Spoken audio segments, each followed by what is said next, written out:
21 अप्रैल 2020 को आज मैं ई वीडियो बनाने जा रहा हूं, जिसका टॉपिक है भारतीय समाचार पत्रों का इतिहास, बाबा साहब भीमराव अंबेडकर बिहार यूनिवर्सिटी। हेलो दोस्त, मैं डॉक्टर सुधांशु कुमार मुंशी सिंह कॉलेज में assistant professor department of history Baba Saheb Bhimrao Ambedkar Bihar university Muzaffarpur के तहत के अंतर्गत आज मैं आपको भारत में समाचार पत्रों का इतिहास बताने जा रहा हूं। अब हम देखते हैं कि भारत में जो समाचार पत्रों का जो इतिहास है, देखिए भारतीय समाचार पत्रों का इतिहास के बारे में हम देखेंगे कि किस प्रकार से भारत में समाचार पत्रों का इतिहास रहा है, क्या क्या कठिनाइयां रही है, क्या क्या इसमें संशोधन किया गया, कौन कौन से अधिनियम आए जिसके वजह से भारतीय समाचार पत्रों ने विभिन्न कठिनाइयों का सामना करते हुए आज तक जो आज का परिवेश है, इसमें समाचार पत्रों का क्या स्थिति रहा है। तो हम देखेंगे कि गुलाम भारत में किस प्रकार से भारतीय समाचार पत्रों का इतिहास रहा है। तो सबसे पहले हम आते हैं, देखते हैं कि भारत में सबसे पहले आप देखते हैं कि भारत में पुर्तगाली जो था वो सबसे पहले मुद्रणालय की स्थापना किया और पुर्तगाली ने ही मुद्रणालय की स्थापना किया। और उसके बाद देखते हैं कि गोवा में आप जानते हैं कि सबसे पहले गोवा में पुर्तगाली लोग आए थे और वही लोग गोवा में आपको पहली पुस्तक प्रकाशित किए और 1557 में छापा था। परंतु 1557 में जो यह पुस्तक छपा वो पॉपुलर नहीं हुआ और वो वहीं तक धरा का धरा रह गया। लेकिन आने वाले समय में आप देखते हैं कि जो भारत का पहला समाचार पत्र है वो जेम्स अगस्टस हिक्की ने प्रकाशित किया 1780 में। उस समाचार पत्र का क्या नाम था, तो आप देखते हैं द बंगाल गजट अथवा द कलकत्ता जनरल। यानी भारत का पहला समाचार पत्र देखा जाए तो जेम्स अगस्टस हिक्की के द्वारा प्रकाशित किया गया 1780 ईस्वी में। और यह जो पत्रिका था, यह जो समाचार पत्र था, उसका नाम था द बंगाल गजट या कलकत्ता जनरल एडवर्टाइजर था। इसके बाद देखते हैं हम बहुत सारे पत्र पत्रिकाएं इसके बाद छपने लगा। इसकी देखते हैं कलकत्ता गजट आया 1784 में, बंगाल जनरल आया 1785 में, तत्पश्चात आप कलकत्ता क्रॉनिकल देखते हैं 1786 में। इस प्रकार से बहुत सारे पत्र पत्रिकाएं छपने लगा था। फिर हम देखते हैं कि जिस प्रकार से पत्र पत्रिकाओं का अंबार लगने लगा, उसके बाद जो है ब्रिटिश जो कंपनियां थी, जो यहाँ पे जो शासन चल रहा था, उन लोगों के लिए यहाँ समस्याएं खड़ा हो गया। उनको लगा कि भारत में अगर बृहद पैमाने पे जो समाचार पत्र पत्रिकाएं छपेंगे तो लोगों में जो समाचार पत्र के माध्यम से सरकार की गतिविधियों का जो जानकारी होता था, उससे लोगों में रोष उत्पन्न हो सकता था। फलतः उस रोष को दूर करने के लिए सरकार ने क्या किया, तो समय समय पे अधिनियम पारित करके समाचार पत्रों पर नियंत्रण लगाने का काम किया। तो हम देखते हैं कौन कौन से उस पे कड़ा कानून लगाया, कैसे नियंत्रण किया। तो आइए देखते हैं 1799 का समाचार पत्रों का पत्रेक्षण अधिनियम। इसके तहत क्या हुआ, तो हम देखते हैं जो संपादक था, जो मुद्रक था और जो स्वामी था, यानी जो संपादक है और मुद्रक है और जो स्वामी है, तो आप अपना नाम छपाइए भाई कि कौन संपादक है, कौन मुद्रक है, कौन स्वामी है, अपना नाम छापना होगा। और नाम छापने के बाद आपको करना क्या होगा कि जो सरकार का जो सचिव है, वो जो सरकार का सचिव है, उससे पूर्व पत्रेक्षण यानी पूर्व पत्रेक्षण करवा लीजिए, तब उसका आप क्या करना है, प्रकाशित करवाना है। उससे पहले प्रकाशित का सवाल ही नहीं उत्पन्न होता है। दोस्त, हम देखते हैं कि ये जो 1799 का समाचार पत्रों का जो पत्रेक्षण अधिनियम था, उसको लॉर्ड हेस्टिंग्स जब आते हैं, आप देखते हैं तो उसके समय में इसमें थोड़ा ढील दिया जाता है। तत्पश्चात हम देखते हैं 1823 के अनुज्ञप्ति अधिनियम। 1823 में अनुज्ञप्ति नियम मतलब अनुज्ञप्ति, लाइसेंस जिसको कहते हैं। बिना लाइसेंस का आप समाचार पत्र प्रकाशित नहीं कर सकते हैं। अब इस नियम में क्या था नियम, तो देखिए जो मुद्रक है यानी जो मुद्रक है और प्रकाशक और मुद्रणालय, यानी जो मुद्रणालय स्थापित करना है या प्रकाशन करना है यानी पब्लिश करना है, और जो मुद्रक है, जैसे मैं भी हो सकता हूँ या कोई भी व्यक्ति है जो मुद्रक है, उनको क्या करना है, पहले लाइसेंस ले लीजिए। यानी अनुज्ञप्ति ले लीजिए। अनुज्ञप्ति लेना अनिवार्य था। अगर आप अनुज्ञप्ति लाइसेंस नहीं लेते हैं तो प्रॉब्लम कहाँ खड़ा होता है? तो प्रॉब्लम खड़ा होता है कि आपको जुर्माना लग सकता है, 400 रुपये तक का जुर्माना लग सकता है। और अगर आप जुर्माना नहीं देंगे तो क्या होगा? हो सकता है आपको जुर्माना भी देना पड़े और मुद्रणालय भी जब्त किया जा सके, दोनों स्थिति हो सकता है। अगर आप जुर्माना नहीं देंगे तो मुद्रणालय जब्त हो जाएगा। हो सकता है कि वो जुर्माना भी ले और मुद्रणालय भी जब्त कर सकते हैं। तो इस जो 1827 का जो अनुज्ञप्तीय नियम है, इस नियम से सबसे ज्यादा जो प्रभावित हुआ, इसका जो इफेक्ट आप देखिए, राजा राम मोहन राय की पत्रिका मिराकुल अखबार को बंद कर दिया गया। इसी एक्ट के द्वारा जो है आपको नियम के द्वारा मिराकुल अखबार बंद हुआ। ये राजा राम मोहन राय की पत्रिका है मिराकुल अखबार, इसको बंद करना पड़ा। तत्पश्चात हम देखिए भारतीय समाचार पत्रों का स्वतंत्र होना। आप देखते हैं कि लॉर्ड विलियम बेंटिक आते हैं, वो थोड़ा उदारवादी प्रवृत्ति के व्यक्ति थे। उनका नीति था कि लोग उदार व्यवस्था बनाना है, फलतः मीडिया को स्वतंत्र करना है, यानी समाचार पत्रों पे लगाम नहीं लगाना है। तो इसके लिए उन्होंने क्या किए? तो भारतीय समाचार पत्रों का स्वतंत्रता के लिए उन्होंने क्या किए? कुछ प्रयास किए लॉर्ड विलियम बेंटिक ने। हालांकि इसका श्रेय जाता है चार्ल्स मेटकॉफ को, चार्ल्स मेटकॉफ को, जो उस समय क्या थे? कार्यवाहक गवर्नर जनरल थे।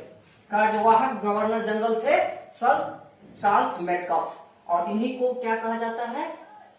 भारतीय समाचार पत्रों का मुक्तिदाता, यानी भारतीय समाचार पत्रों का मुक्तिदाता भी इनको कहा जाता है, चार्ल्स मेटकॉफ को। और इसमें थोड़ा सा प्रयास किया गया था कि जब आप समाचार पत्र प्रकाशित करते हैं तो प्रकाशित स्थल का नाम सिर्फ छपवा दीजिए। प्रकाशित जो प्रकाशित स्थल है उसका नाम छपवा देना है। अब इसके बाद हम देखते हैं 1857 का अनुज्ञप्ति अधिनियम। तो हमने पहले भी देखा था 1823 का अनुज्ञप्ति नियम, अब क्या आया?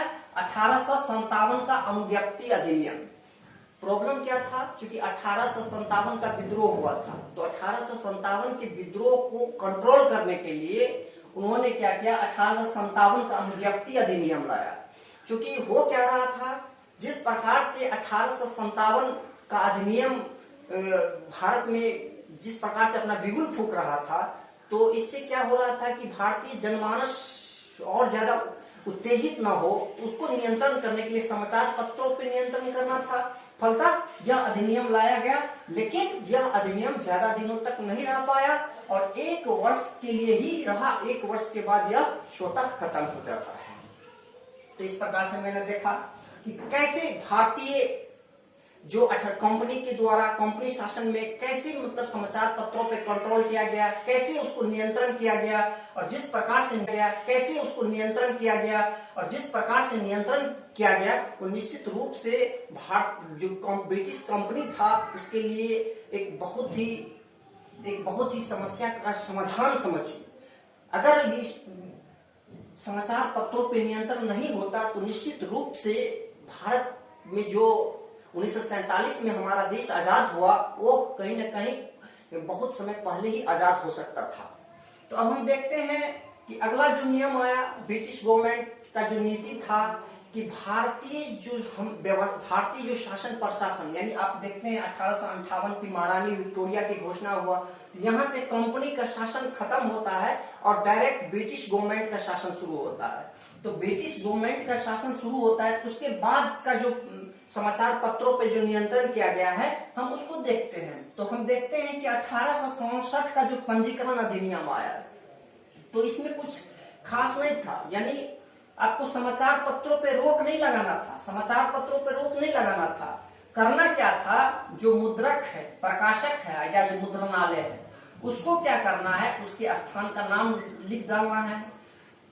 यानी सिर्फ करना क्या है, जो समाचार पत्र का मुद्रक है या प्रकाशक है या मुद्रणालय है, उन सब का स्थान का नाम प्रकाशित कर देना है। दूसरा, बिना मूल्य का स्थानीय सरकार को क्या करना है, उस समाचार पत्र का या जो भी अखबार आप प्रकाशित कर रहे हैं उसका एक प्रति दे देना, बिना मूल्य का, बिना पैसा लिए हुए। अब हम देखते हैं कि देसी भाषा समाचार पत्र अधिनियम 1878 ये लॉर्ड लीटन के समय में आया था। और आप जानते ही हैं लॉर्ड लीटन को प्रतिक्रियावादी शासक कहा जाता है।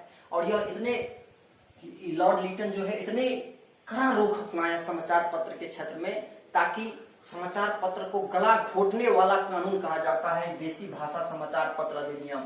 इसको मुंह बंद करने वाला कानून कहा जाता है।